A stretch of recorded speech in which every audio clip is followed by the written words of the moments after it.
Heidi and I'm going to show you how to make an Aerith costume. I made this costume in early 2016 to match a group of my friends. We decided to go with the Dissidia versions of the costumes because they have some of the most recent and detailed reference images available. If you plan on sewing this dress yourself, you can adapt a number of simple dress patterns to create this look. I used my own pattern based on previous dresses that I've sewn. My dress is made from pink cotton twill and is self-lined. Although this fabric is prone to wrinkling, it's really soft and comfortable. Her dress has a button front closure which is prone to gaping open, especially if the buttons are spaced far apart. To get around that, I installed a hidden zipper that keeps the front closed. The buttons are still functional, but I don't have to rely on them to keep the dress closed. After fitting the dress on my body, I used a self-made bias tape to finish all the edges. Although Aerith's jacket is red, the stitching is all done with white thread. Obviously, you could just stitch it yourself this way, but a more efficient way to achieve the same look is to use a white jacket and then dye it red, leaving the thread undyed. I used basic RIT dye for this, which is widely available at most grocery or craft stores. Mixing dye is a process of trial and error. In general, you should start lighter and then go darker to find the right shade. In my case, I also needed to crop the jacket and shorten the sleeves, so I knew that I would end up with some extra fabric.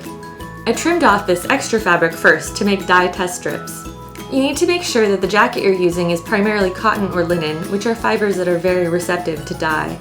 In most cases, the thread of the jacket will be made of polyester, which does not dye as easily.